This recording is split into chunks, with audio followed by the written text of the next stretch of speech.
Hola, Dios les bendiga. Bienvenidos a la clase número 11 de libros poéticos. Es muy interesante, ¿verdad? Darnos cuenta que Proverbios, ¿verdad? Sigue siendo un libro que hasta hoy en día se habla de la sabiduría que este libro contiene. También recordemos que se le atribuyen la mayoría de los proverbios a Salomón, ¿verdad? O todas las personas piensan que todo Proverbios es escrito por Salomón, pero ya nos dimos cuenta que no, ¿verdad? También otras personas formaron parte de la recopilación de lo que son los proverbios que nosotros tenemos. Ahora vamos a hablar un poco acerca del tema consejos de sabios, que son los que nosotros encontramos acá en el libro de Proverbios. Dice, el libro de Proverbios no presenta a un padre dando consejo a su hijo, sino que a un sabio que asume el papel de padre para exhortar a sus discípulos. ¿Qué significa eso? O sea, Salomón estaba viendo las cosas de una manera diferente porque Dios le había dado una sabiduría de la cual se conoció de esa sabiduría por muchos lugares. Y también era importante notar, ¿verdad?, que Salomón se dio a conocer su fama, ¿verdad?, en toda la región. Entonces, por eso dice aquí que aquí se trata de un sabio que asume el papel de padre para exhortar a sus discípulos. Ahora veamos exhortaciones y advertencias a la juventud. Eso lo vemos en el capítulo 1, de los versículos 8 al 33. Dice que esta sección se divide en dos temas. Tenemos uno, la amonestación en contra de las malas compañías, y dos, la sabiduría personificada. Cuando hablamos de la amonestación en contra de las malas compañías, dice que exhorta a recibir los halagos de hombres avaros y violentos que buscan destruir a hombres inocentes y robar sus bienes. Eso lo vemos en los versículos, del 11 al 14. Y a los malvados que ponen una trampa a sus víctimas, pero terminan cayendo en ella.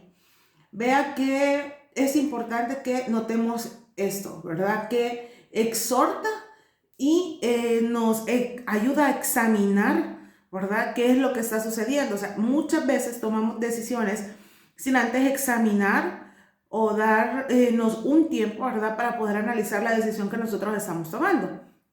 Nos exhorta, es decir, nos anima, nos pide, ¿verdad?, el libro de Proverbios a que nosotros tomemos en cuenta que vamos a encontrar personas que son violentas, que buscan destruir a los inocentes y robar sus bienes. Eso va a existir, existió antes, existe hoy en día y probablemente va a seguir existiendo mientras nosotros estemos acá en esta tierra. Vamos a ver ese tipo de cosas.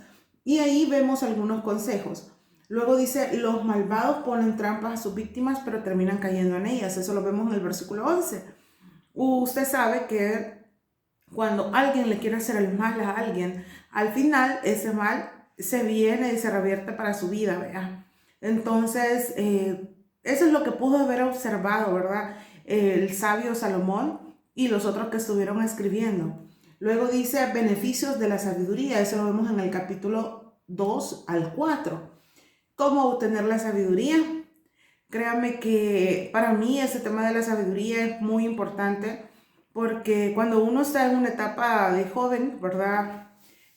O adolescente, normalmente no pensamos las cosas, las hacemos, actuamos de manera arrebatada. Pero a medida que vamos pasando con los años, llegamos a cierta edad donde sabemos que hay que actuar con sabiduría. Entonces, dice acá cuáles son los beneficios de la sabiduría. ¿Cómo podemos encontrarla?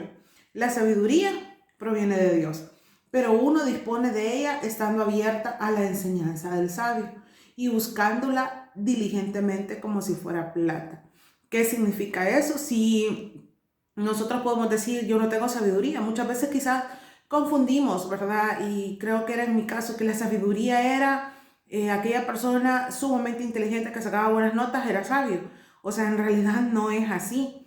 La sabiduría va más allá de tener inteligencia, es saber actuar con el conocimiento que nosotros tenemos, saber discernir entre lo bueno y lo malo, cosa que todos nosotros lo hacemos. Y la misma Biblia nos lo dice, pues, en Santiago, ¿verdad? donde dice que si alguno tiene falta de sabiduría, pídala a Dios, el cual da a todos abundantemente y sin reproche. O sea, no tenemos excusa para decir, mire, yo no soy sabio.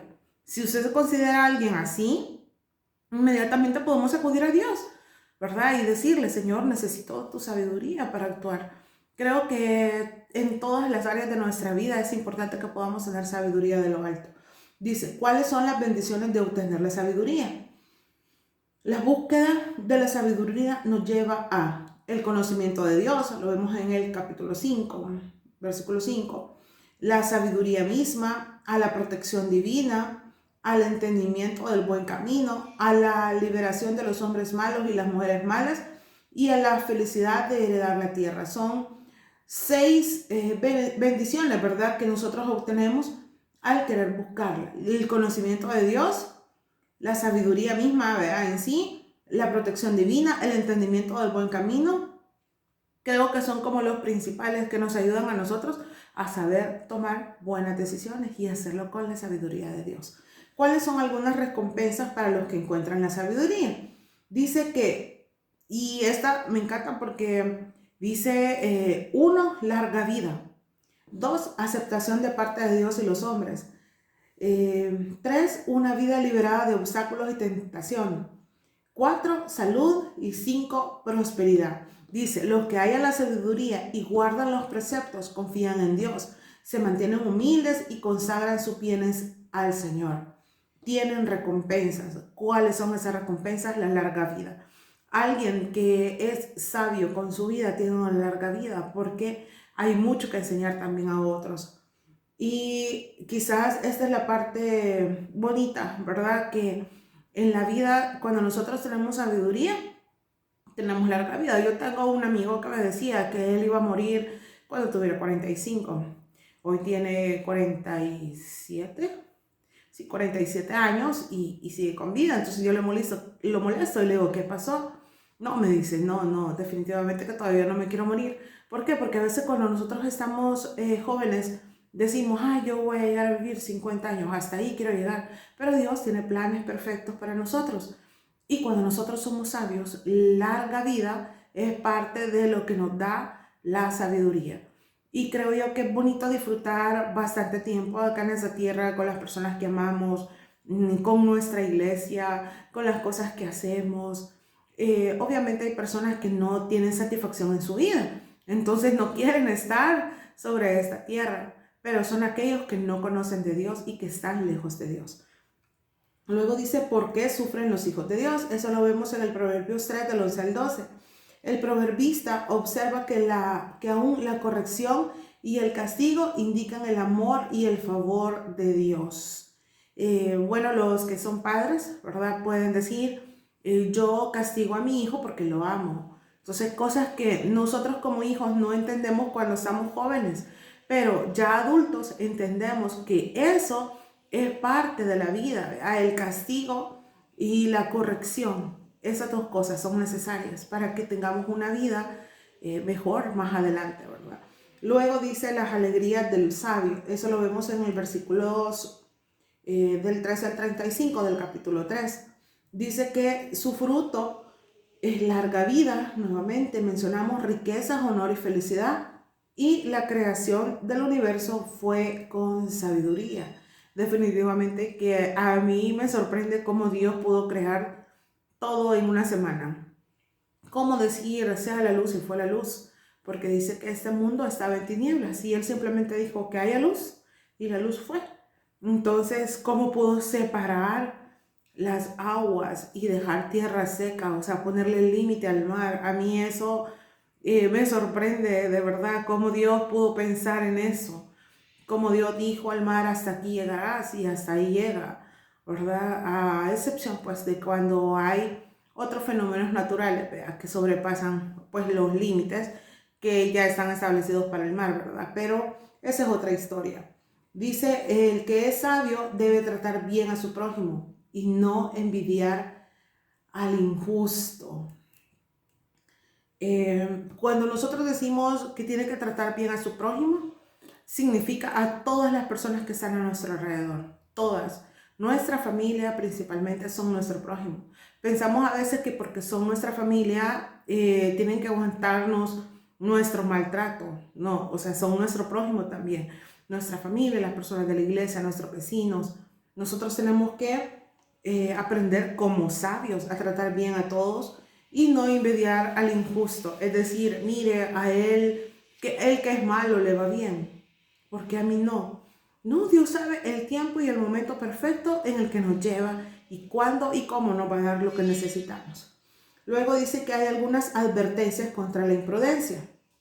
Uno de ellos se menciona en Proverbios 5, del 1 al 23, y es el adulterio. Dice, el adulterio trae como consecuencia que descargará y engendrará amargura, derramamiento de sangre y la muerte. Destruye el honor, se desperdician años de vida, se echan a perder los bienes, se consume la carne y finalmente resulta el remordimiento. Para los que estamos casados, creo yo que esto es algo de lo que todos en algún momento podemos ser expuestos, ¿verdad? Pero nosotros tenemos que pedirle a Dios que ante el momento, ante la tentación, ante lo que pueda estar enfrente, nosotros pedirle a Dios de su amor, ¿verdad? De su fuerza, de su voluntad, de su espíritu, Señor. O sea, todo eso está dentro de nosotros, pero a nosotros se nos olvida que somos capaces de poder resistir a esas tentaciones. Entonces, cuando se habla acá del adulterio, dice que es una consecuencia que descarriará y engendrará amargura. Me imagino pues que ha de ser una situación sumamente difícil y complicada y que creo que nadie desearía estar pasando por eso, ¿verdad? Pero es parte de lo que Salomón advierte y dice qué es lo que va a suceder. Pero hay gente que como no lee la Biblia, no se da cuenta que eso ya está, ¿verdad? Porque ya cuando están involucrados en el problema dicen qué mala vida tengo, que aquí Dios no me ayuda, cuando nosotros solitos a veces hemos buscado el lugar en el donde estamos, ¿verdad? Otra de las cosas dice que en contraste, la fidelidad conyugal y amor a su pareja traen felicidad y seguridad. Esto es porque Jehová ve todo lo que hace el hombre y castiga a los impíos. El mismo proverbio, ¿verdad? El libro nos muestra esto, ¿verdad? Si nos habla del adulterio, también nos habla de la fidelidad conyugal y el amor a la pareja que trae felicidad, ¿verdad? Eso depende de nosotros, son decisiones que nosotros queremos vivir con amargura, queremos vivir felices, es nuestra decisión. Luego dice la fianza, el escritor advierte contra la imprudencia de servir apresuradamente como fiador de su prójimo. Aquí creo yo que hay diferentes apreciaciones. La Biblia lo que dice pues es que nadie debe de ser fiador de otro, ¿verdad? Porque no estamos para que nos quitan nuestra cama. ¿Por qué? Porque muchas veces las personas de las cuales nosotros les servimos de fiador no pagan y al final le toca pagar al fiador. ¿Quiénes? Nosotros. Entonces, advertidos estamos. Si lo hacemos, como le digo, a veces hay cosas que las hacemos ya porque, mire, es mi familia, mire, es mi mejor amigo. Y si usted quiere hacerlo, pues hágalo, ¿verdad? Pero está claro lo que la Biblia nos dice. Luego dice la pereza. Se toma una ilustración de la naturaleza para avergonzar al perezoso y estimularlo a trabajar. Aquí está hablando donde dice ve a la hormiga o perezoso, ¿verdad? Y dice que la pereza trae necesidad y pobreza.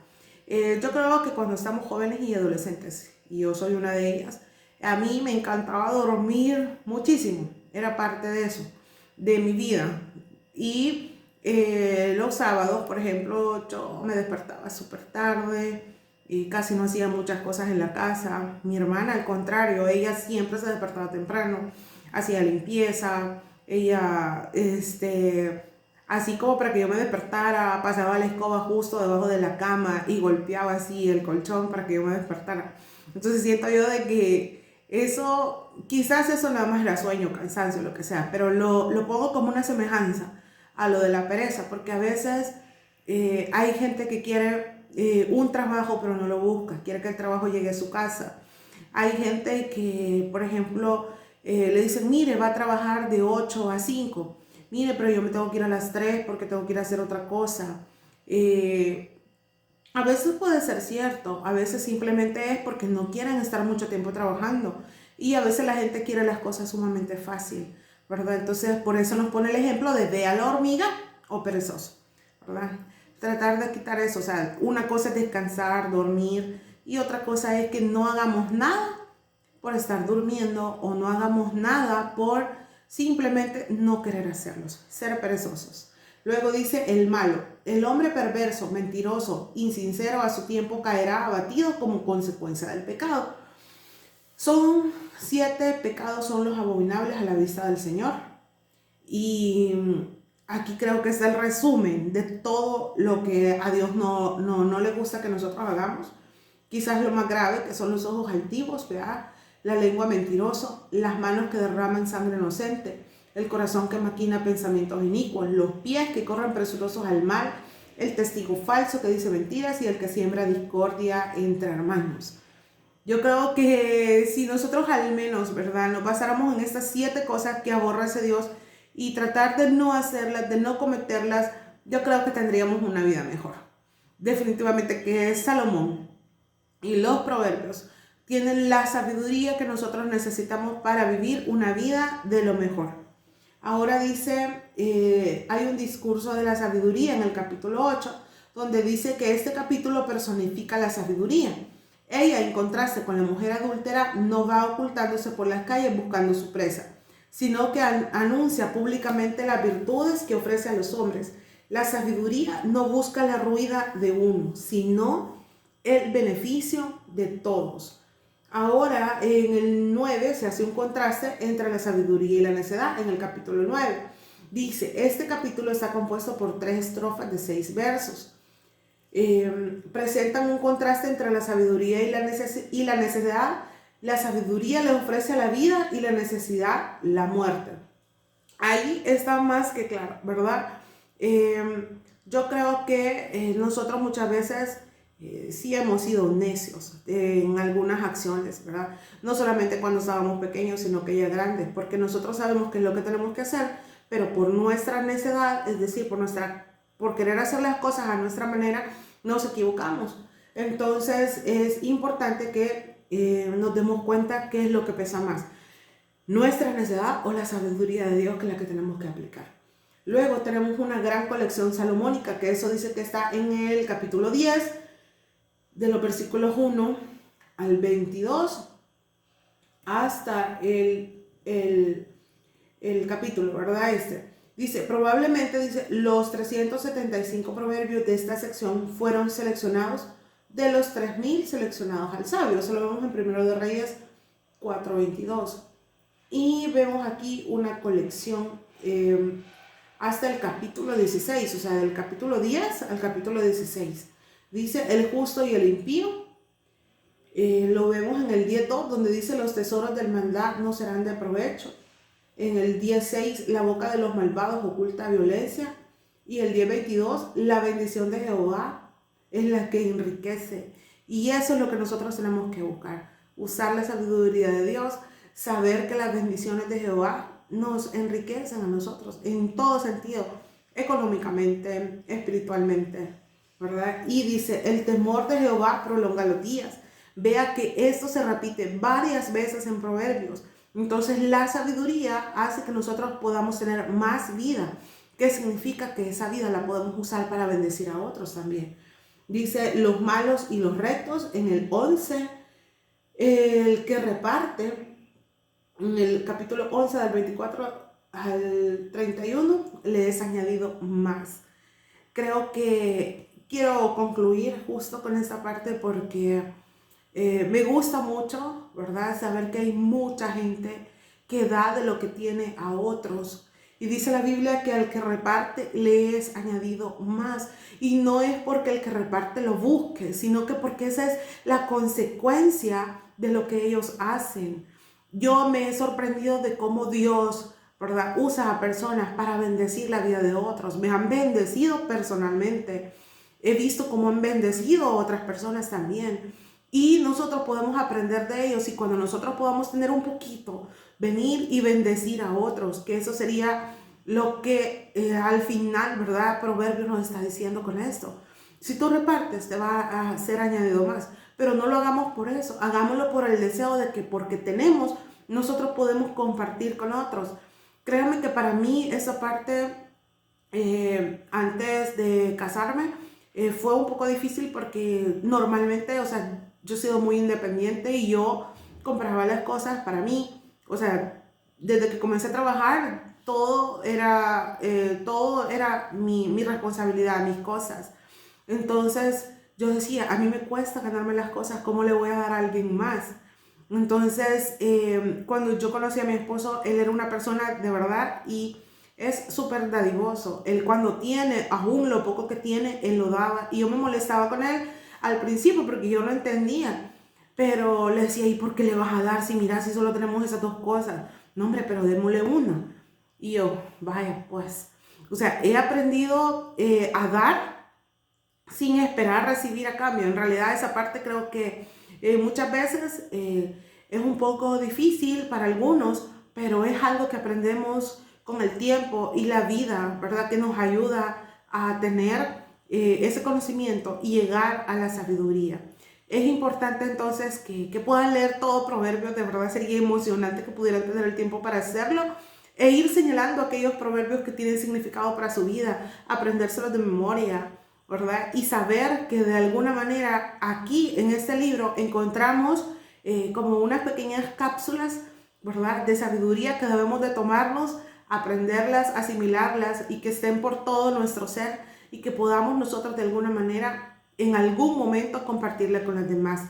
Gracias por llegar hasta acá. Que Dios les bendiga.